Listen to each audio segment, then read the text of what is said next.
Oh, I'm supposed to go? I thought I was going to get my music today. No? Or it didn't work. It didn't work. See, it's the same old show, all screwed up. I love it. All right, okay. Hello again. Wow, 2 in a row. This is amazing. Coming to you from the papers of the papers. The conference room offices of Pittsburgh City Paper. Any people you see walking, stumbling, or otherwise perambulating by in the background are no doubt employees of said newspaper. So, guys, you just can't, it just keeps coming. It keeps getting more extraordinary. Yesterday when I talked to you, we had not yet seen the unleashed, ad-libbed, white supremacist in chief clearly state his deeply felt feelings. He got rid of that dang teleprompter. He wasn't saying anything that somebody else told him to say. He was speaking from his own passionate heart. And wow. I want to thank the guys who were in my house doing some work because they had the TV on. They had asked if they could watch, CNN or something. So it was going on in the background, and I generally, as I said, I have eschewed cable television. But this was obviously the first time the president had taken questions in I don't know how long. Well, I mean, months, right? And I couldn't help but start to hear what the guy was saying. And I have to tell you, you think that there's nothing left that this SOB can say or do that will shock you. I have to admit, I was somewhat shocked. Somewhat shocked. Not that he believed what he was saying, but that he was so stupid. So unbelievably stupid. Incapable of even the kind of self-control required for self-preservation. It was remarkable. And I have to tell you, again, very personal.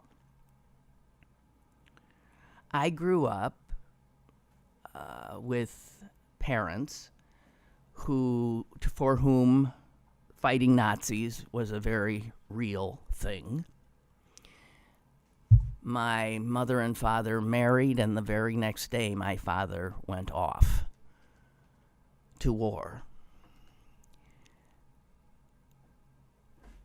I came from a family in which history was important, so that when we were eating our red meat and potatoes and iceberg lettuce salads every night, Thousand Island dressing, we would talk about what was happening in the world. I've often said, if I became a liberal, I became a liberal at my father's dinner table. And so he would talk, he would contextualize things for us. He told us stories of being a young kid in Green Bay, Wisconsin, one of the few Jews in Green Bay, Wisconsin. And I forget what night, I think it was Sunday nights, people would sit around their radios.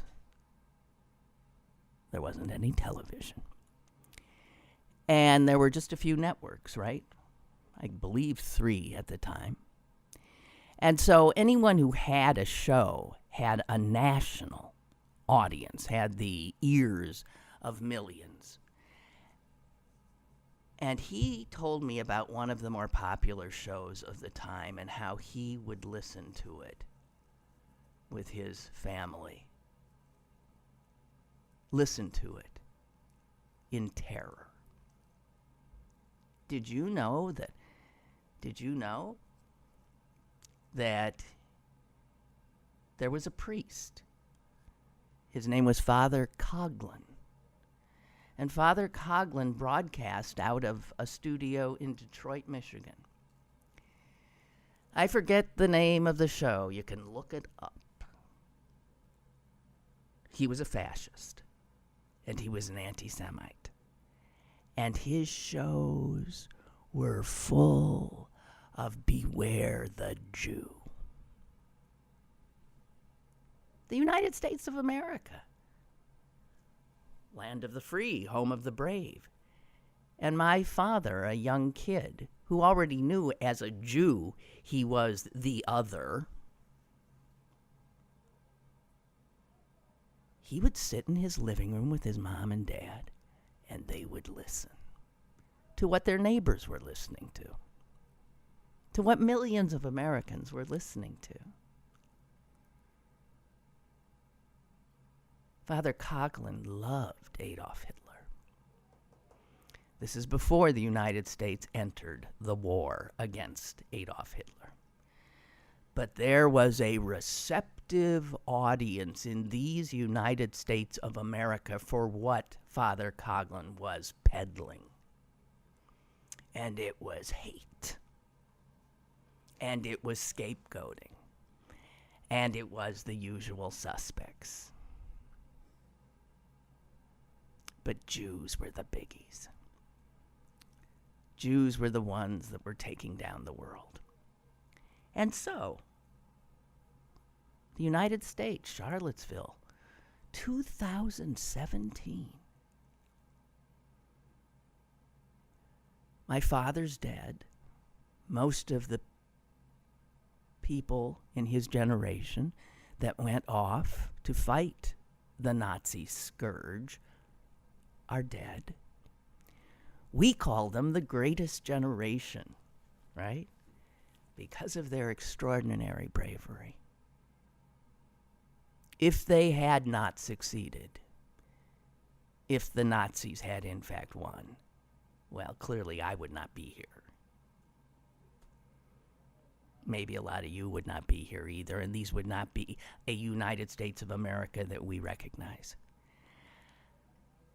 And I'm saying all of this because listening to the President of the United States, because that's what Donald Trump is, listening to him yesterday say that there were some very fine people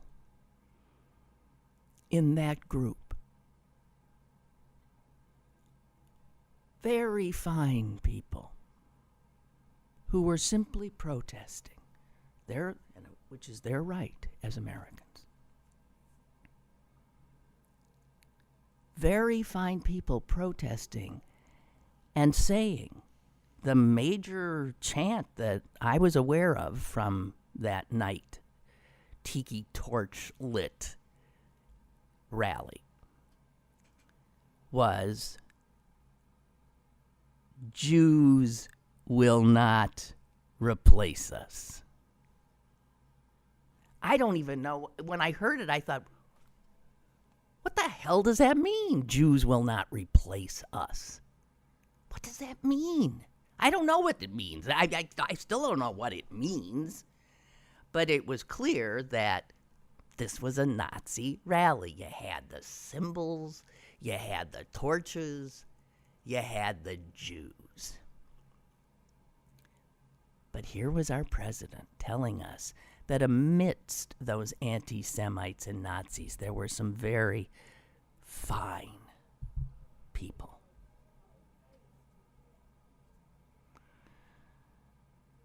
So, I'm dumbfounded. I never in my life thought that I would see in my own country.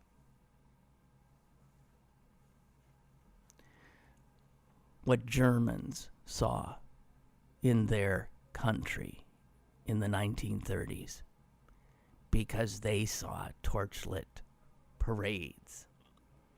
They saw very nice people talking about death to the Jews. And we know now, with the benefit of hindsight, right, where it led.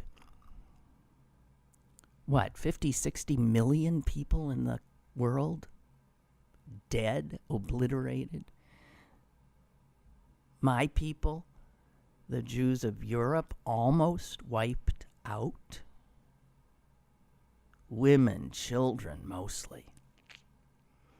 Right. Some young guys made it through, mostly because they were able to work. Slave labor.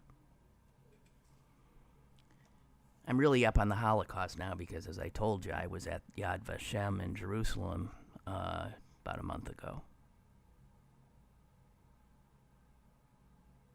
I forgot how, when they unloaded those cars, how the women and the children were the first to go. They went right from the trains right in to the gas chamber. Women, children, and old people. Those were Nazis. That's Nazis. They can call themselves alt-right until they're blue in the face. They are Nazis. This country fought the Nazis, and we beat the Nazis. And now we have them here in our country. They've always been here, but they've never felt so welcome because the President of the United States is on their side. Simple as that. He made it very clear. He thinks some of them are very fine people.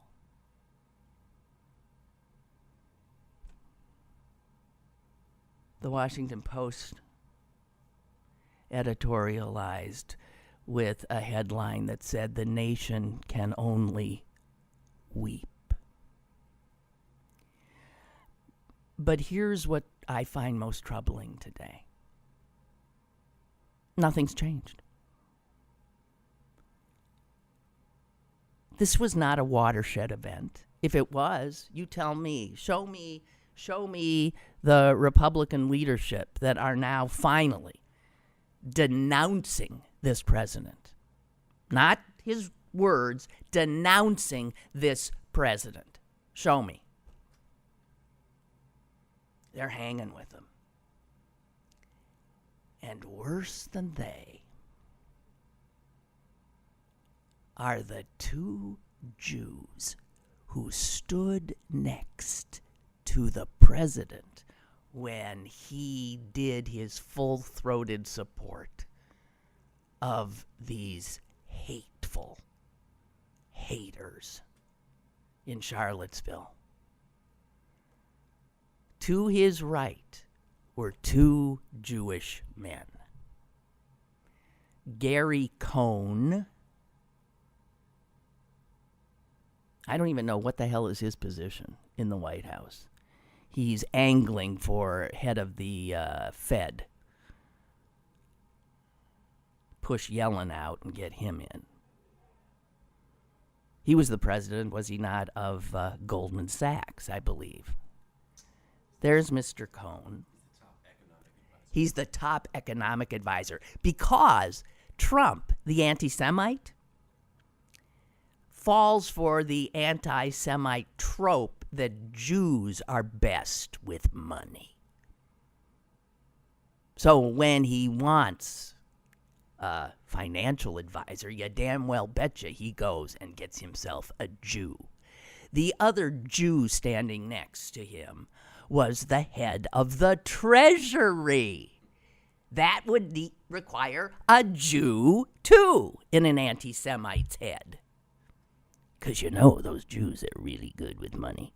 He flat out said it to a group of Jews. Do you remember? Early in the campaign, when he was still considered a joke, he talked to a group of Jewish Republicans and made a remark that even they, Jewish Republicans, gasped, because he flat out said, I know, you guys are really good with money. Something to that effect. For Mnuchin and Cohn to still be serving this president today puts them in the basket of deplorables that Hillary famously created. And did you see the video of his chief of staff, General Kelly, who was going to whip this White House into shape? Got to get the military in there. Did you see Kelly? Normally, when you see General Kelly, he's ramrod straight. He has the bearing of a general. He was folding up. A camera zoomed in on him, and it was fascinating to watch his eyes, his mouth, his expression, the body as it took in the words that his boss was uttering. And you could see that his head, inside that head, that his brain was... I would die to know what he was thinking.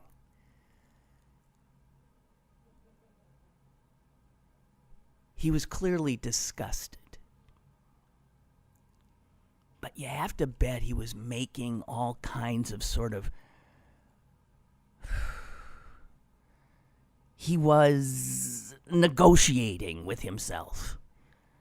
His eyes were sort of darting around, cast down, but you could see they were moving around. And you could tell there was this back and forth going on in that guy's head. You can't serve this man, but you have to. You can't. You cannot. Obviously, you cannot have control of him, but I have to. At least I'm sane. I can't leave and allow the total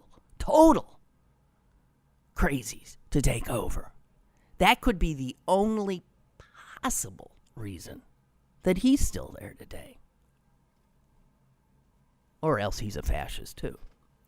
But see, our military guys tend not to be fascists. They know their military history. Eh?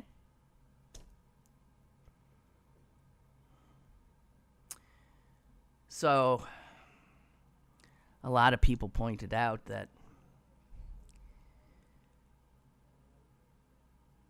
on D-Day,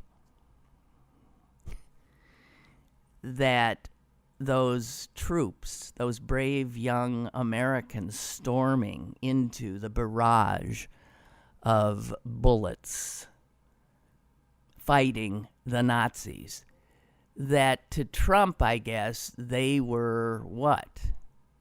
The other bad guys who were pushing back? That there is any equivalency between haters, killers, anti-Semites, racists, nationalists, all of these, the whole grab bag of adjectives and nouns, that there is any equivalence to the people who turn out to protest them.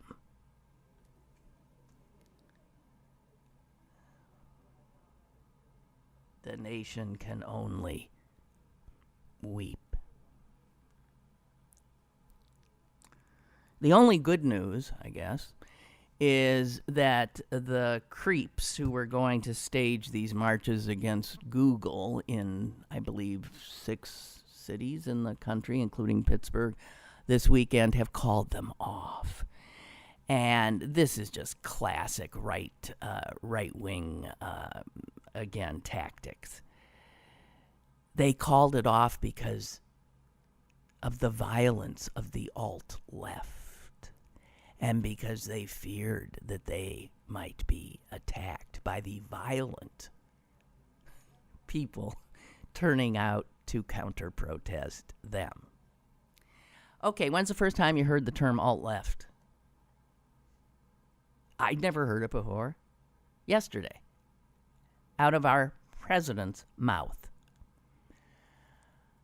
For anybody to pick that up and repeat it, like now it's a word, now it's a thing, you would be enabling the president and the people who want to make an equivalence argument. There's nothing called the alt-left. There's no definition anywhere. Because again, it was fake news. It was the president simply trying to say, yeah, you had the alt-right and then you had the alt-left. And they both bad. The only ones he was willing to say might have had some fine people were on the alt-right side, however. God almighty, guys. How does this end? How the hell does this end? And so the alt-left, which does not exist, has already been picked up. While I was getting ready today, I put on CNN, and a black woman there who was speaking, I guess, for the more liberal anti-Trump side, was using the term alt-left. I'm thinking, you idiot. You idiot. It doesn't mean anything. It's not a thing. It doesn't exist. For that matter, alt-right should never be used. Alt-right is a word that the loathsome Richard Spencer invented so he wouldn't have to say Nazi. It was a way of cleaning up what he and his minions were. They're Nazis. And because he knew that for some Americans, maybe not Donald Trump, that had a negative connotation, he came up with a nice word for what he was. He was a member of the alt-right.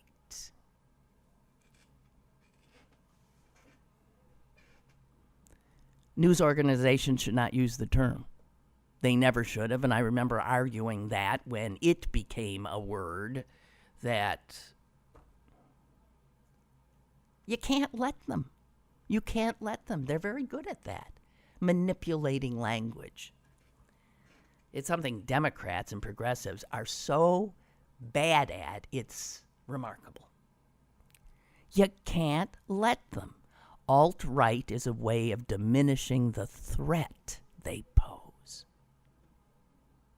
That's it. And now the president has come up with alt-left. And don't utter it. It does not exist.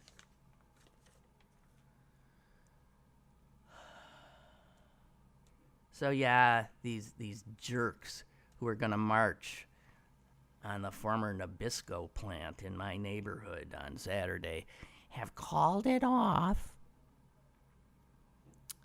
because they're concerned for their safety. They're concerned for their safety when it's their crowd that is responsible for 90% of all domestic terror attacks in this country. In the last, 10, 20, 30 years, I don't know. Doesn't come from the left. It comes from the right, and always has. And I have always said, in the decades I've been talking, if there is a threat to this country, if this country's institutions ever start getting wobbly, and if a demagogue arises, I was fond, especially of telling my lefty friends this. America ain't going left. It just ain't. It goes right. And that's what America did in November of last year. It did exactly what I had always said would happen if a so-called populist, someone beholden to neither party, were to ascend to the presidency. It would be a right-winger. And the more he makes his real self known, the more people who might have thought, well, he's really just a narcissist and he's really just this or that, will see that no, in his black heart, he's a fascist. Like his daddy before him. You know, his father was arrested at a KKK rally in New York City back in the day.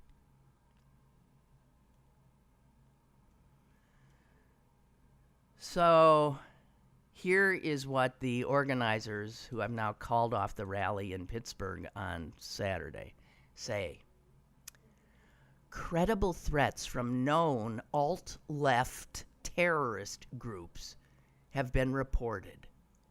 In one instance, an alt-left threat was made to use an automobile to drive into our peaceful march. The head explodes. What alt-left terrorist groups, number one? And when it comes to driving cars into groups of peaceful protesters, the fascism is bad speech, tweet, didn't he? Paul Ryan made no statement yesterday other than a tweet stating, quote, there can be no moral ambiguity. That's what he...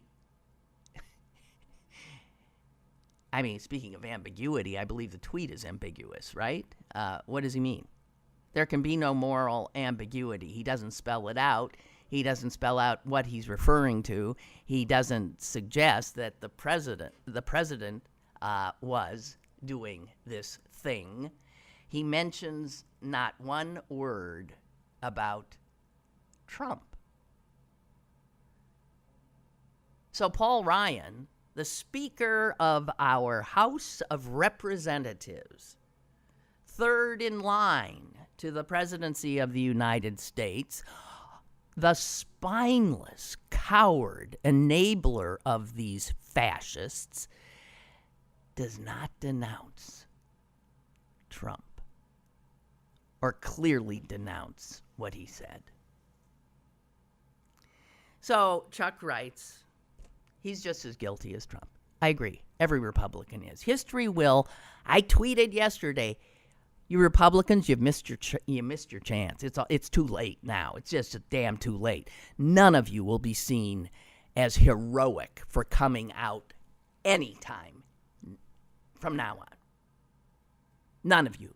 You'll be seen to have made the calculation that you have to do it to save your own skin. Despicable. History will note it. Every one of you, your name will be recorded on the ledgers of historical accounts, and they will be recorded forever on the wrong side of history. You're already there. It's amazing. Talk about moral ambiguity.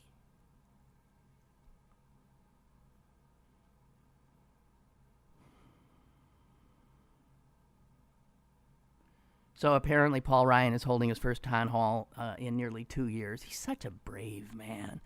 And CNN is going to broadcast it.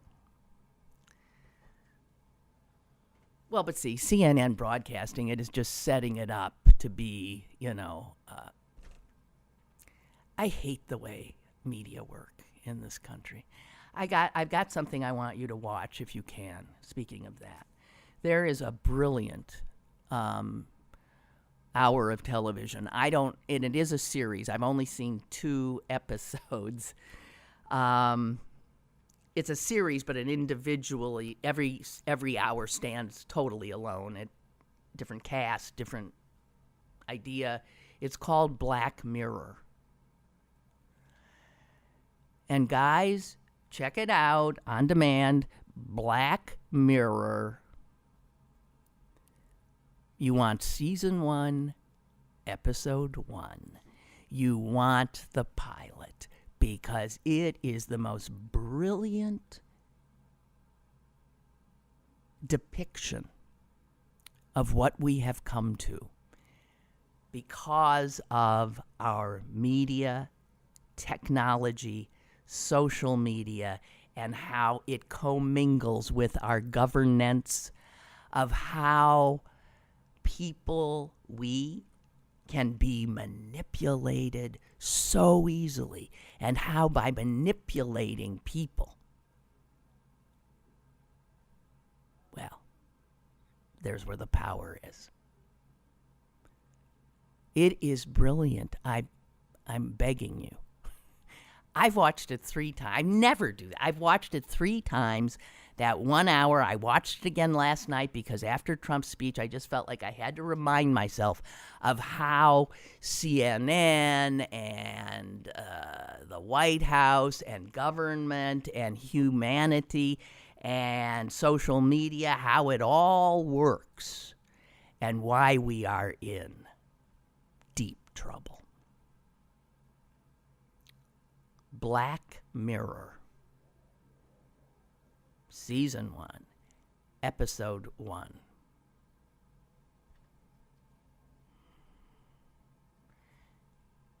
It could be a documentary. It starts out seemingly a farce, and then it turns into a documentary, which pretty much sums up our reality too, right? Don't you feel often like there's something like you're living in somebody's farce?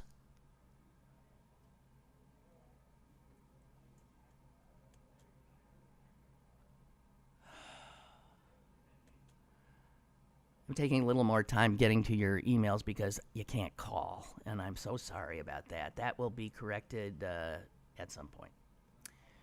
Okay, so this one is a New York Times piece called A Glossary of Extremist Language.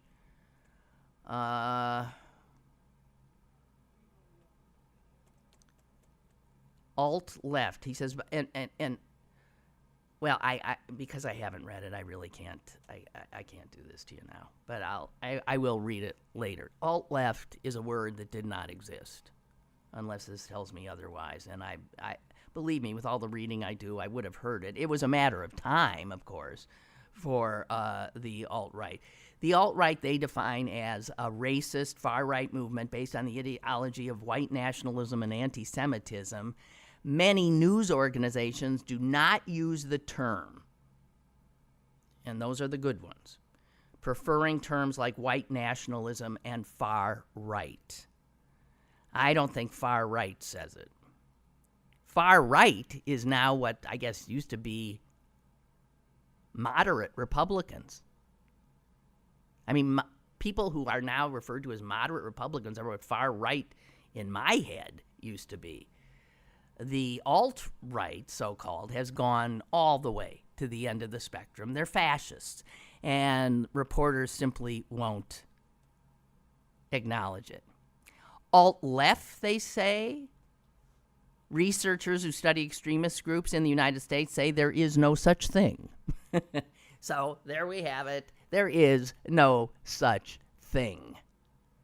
The word was made up by the president to create a false equivalence between the far right and anything vaguely left seeming that they don't like. And it says here that some centrist liberals have taken to using this term. Well, hey, centrist liberals, shut the F up. Jeez. The bad guys come up with a term that they will use to tar progressives and liberals, and you pick it up and start using it yourself? Are you out of your cotton-picking minds? Idiots. I'm telling you. Black Mirror. Check it out. It'll tell you more than any journalism class or any the import of technology and social media. Boy, please don't miss it. What we got, Mike? Aren't Trump's grandchildren Jews? Well, when Ivanka fell for Jared purports to be an Orthodox Jew, meaning pretty religious. Not the kind with the long beard, obviously. And you don't see him wearing a yarmulke, which means he ain't an Orthodox Jew. Right now, I want to tell you, that is no Orthodox Jew. And if it were an Orthodox Jew who actually paid attention to the teachings of the religion, he wouldn't be who he is. Which is a crook. Yeah, so he's a Jew, and he prevailed upon Ivanka, who was raised nothing, to become a Jew. So she said, hocus pocus, I'm a Jew. And then once some rabbi did a little abba-dee, you're a Jew, then any child that came from her womb is recognized as a Jew. Yes. So Ivanka's 3 children, I believe, are Jews. I got to tell you, if Ivanka and Jared are Jews, I personally, as a Jew, disown them. I send them out into the desert to wander for years and years and years. They embarrass me. They call themselves Jews. Yeah. Hey, by the way, did I tell you I had my DNA done? Jeez. I am like purebred. You want a Jew? Here it is. An almost unadulterated Jew. I mean, when they actually map out the chromosomes and stuff, and most people's have lots of different colors and little lines because it's, over here, some, German married into your family, and then a Norwegian, and then somebody from Italy, and so it all becomes sort of different stuff.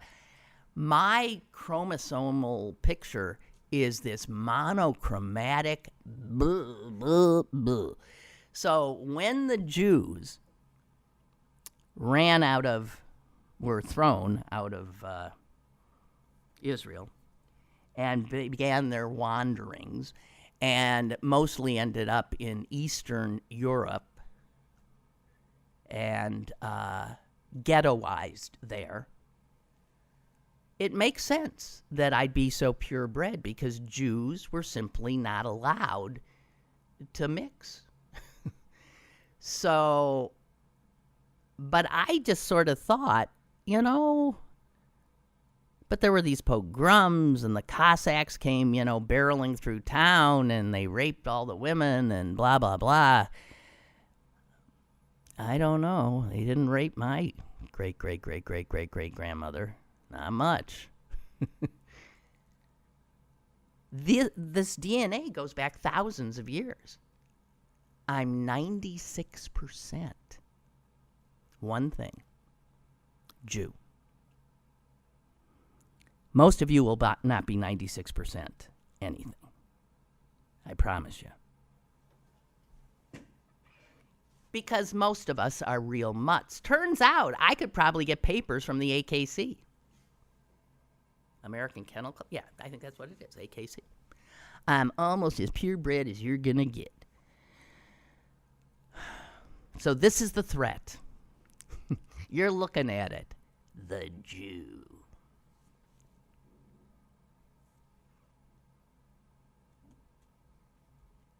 The only other thing I have in me, by the way, there's 2 things.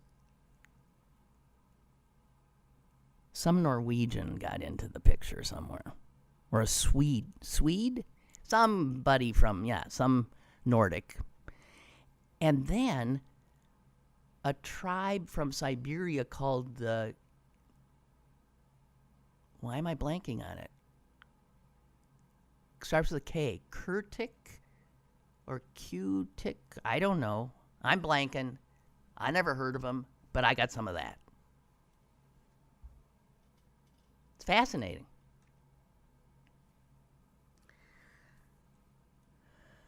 Wall Street Journal say Tuesday was a great day for David Duke and racists everywhere. The President of the United States declared that he has their backs. Wow. You saw what David Duke tweeted because he watched the same press conference I saw that left me with my jaw on the floor. Thank you, President Trump, for your honesty and courage to tell the truth. Now, when the former head of the Ku Klux Klan thanks our president for telling the truth, you know we've crossed over into some frightening times.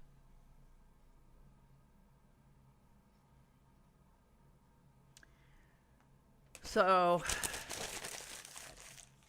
I sure wish I could talk to you guys about this. God dang it all. The president's staff, apparently afterwards, was said to be stunned and disheartened. Oh, come on. Here's why they were stunned and disheartened. It turns out they were stunned and disheartened that he had said out loud what they've heard him say 1,000,000 times in private. So his staff knew he was essentially a Nazi, an anti-Semite, right? They knew it because that's the way he talks in private. Their astonishment was that, as I said at the beginning of the show, that he was stupid enough to share that with the rest of us.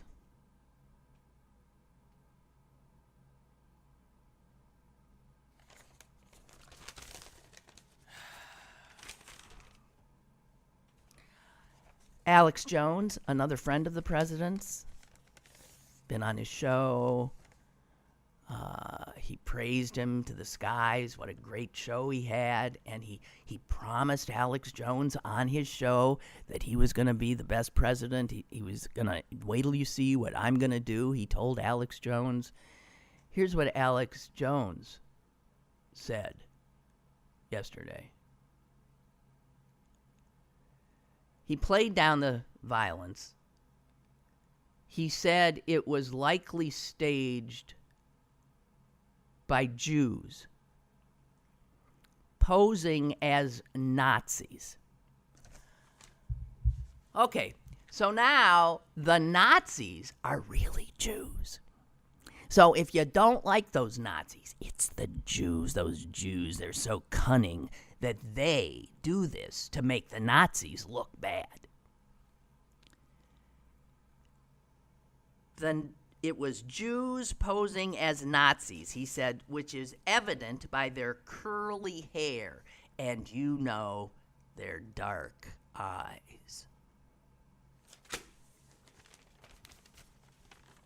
This is the United States of America. This is your United States of America. This is what we've devolved to. And those of you who see hope, I wish I had your eyes, but unfortunately I'm cursed with dark Jewish eyes. And dark Jewish eyes have seen a lot of shit in the last few millennia. So it's hard for Jews to feel like, this'll blow over. There's nothing in history that tells us it will blow over. I remember as a kid, that was a conversation we had in our family. Could it ever happen here? And it seemed impossible. And I said that too. It's impossible. And my father always said, well, you never know.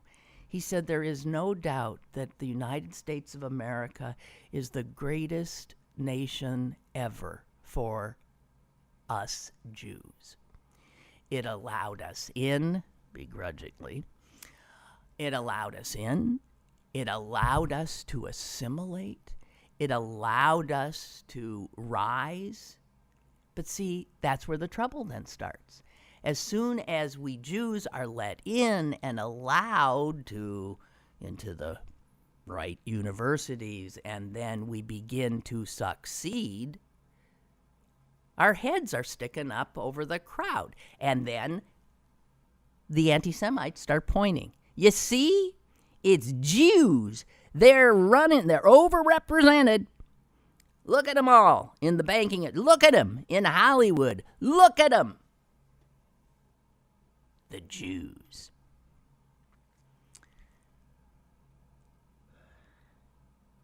I'm glad my father's not alive. I really am. It sounds like a terrible thing to say, but my mother says it too. Thank God. Thank God he didn't live to see this.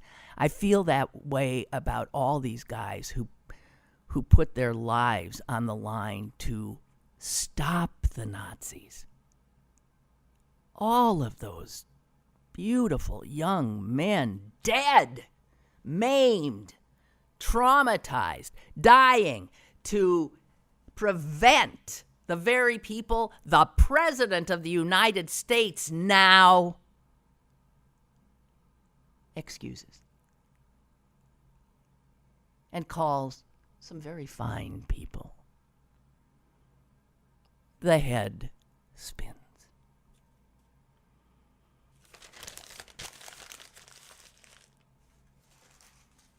Somewhere in hell, Father Coughlin's doing a jig.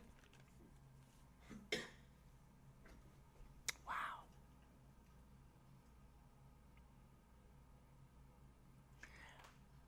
I thought there was a pretty good piece. Hang on, I'm not keeping up with you guys here.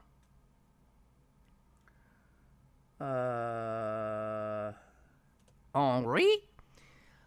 Lynn, just as you perhaps became a liberal at your father's dinner table, these fascists have learned their ugly hatred at their parents' tables, too. That is so true. And why do we keep telling ourselves, well, as soon as this hateful generation dies off, then everything's going to be... No, they teach their children. That great song from South Pacific, written, of course, by two Jews, and at the time considered really a bit out there because the song was about racism. And it went like this. You've got to be taught to be afraid of people whose skin is a different shade. And other lines, I can't think of it. It's got to be drilled in your dear little head. And I can't remember the lyrics, Dan, but it's like you've got to be carefully taught. You've got to be taught before it's too late, before you are 6 or 7 or 8, to hate all the people your relatives hate. You've got to be carefully taught. I did get that. I missed some of it. But, yeah. And so I was thinking, actually, the liberal in me, this classic liberal, I was thinking, you can't be so hard on people who didn't have your parents. You turned out to be enlightened because you had enlightened parents. What if you'd been born into a family of haters? But, you know, I know people who were born into families of haters. And they're not haters. I know lots of people like that. And I know people who had good parents who became themselves haters, who didn't get the lesson. So it ain't a certainty, but yeah, hate begets hate. The only way, Henry says, to stop this is to have no tolerance for it, and clearly we will get no help from the president nor his party.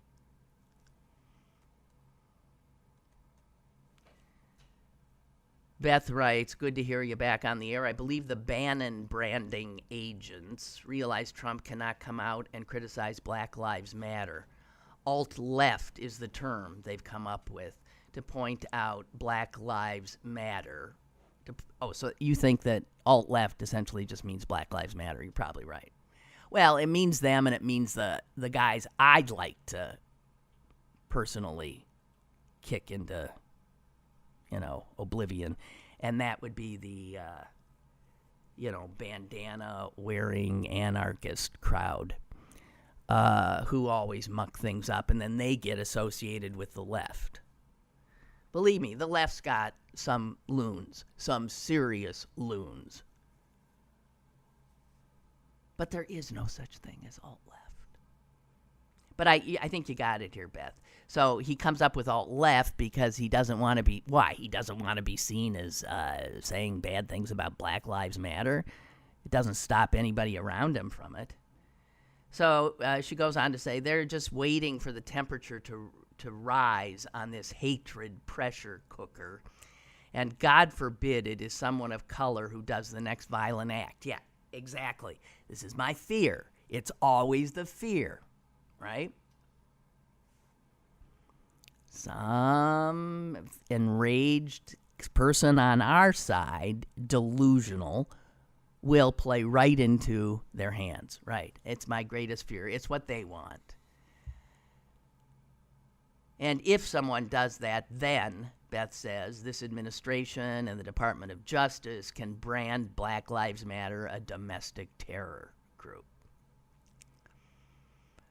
I am beyond disappointed, she said, by all elected officials who have not called out Trump in these past days. Disappointed is too mild a word, Beth. I am repelled, revulsed. Revulsed? Well, if it ain't a word, you got the idea. Brooke writes. No. Barbara writes. Always a question. My brother sent me an email yesterday. He is blocking any email from me because he doesn't want anything anti-Trump in his inbox. For those of you who have like real Trumpians in your immediate family, I so feel for you. I really feel for you. Because family's a very important thing. But if your family are hateful, I don't know. I don't have that problem. I have cousins out there sort of on the fringes, but not... Brooke writes, in my lifetime, politicians were expected to lie. It was almost a given, almost in a joking manner, that politicians were expected to bend the truth. But Trump and his surrogates have brought a new meaning to bending the truth. Well, no, they just make things up out of whole cloth. It started the minute he said that never mind. I didn't want to revisit it. Remember the first days of his presidency were consumed by the fact that we all saw that his crowd at his inauguration was nowhere near as big as Barack Obama's, and he kept telling us it was, and in fact was bigger. And he had nothing to back that up. Remember when he told us, no, he didn't lose the popular vote to Hillary Clinton because however many votes she had more than him, those were all illegals that had voted somewhere. And he created a commission. They're looking into finding all those 3 million people who voted for Hillary who were illegal, don't exist. They take their lies and actually create another nether reality. Brooks says, for these Trump folks, telling lies is second nature. It certainly is for him. It's beyond belief. They depend on people being stupid enough to believe the lies. You fight this with strong press, which he criticizes at every turn. Generally our media are doing pretty good. But cable news is going to screw us. Cable news is going to get us. 24/7 news is going to get us in the end. Because in order to keep on babbling, they do have to you know who's on CNN who I saw this morning? Pittsburgh woman. She's their go-to Trump whisperer. Selena Zito. You know Selena?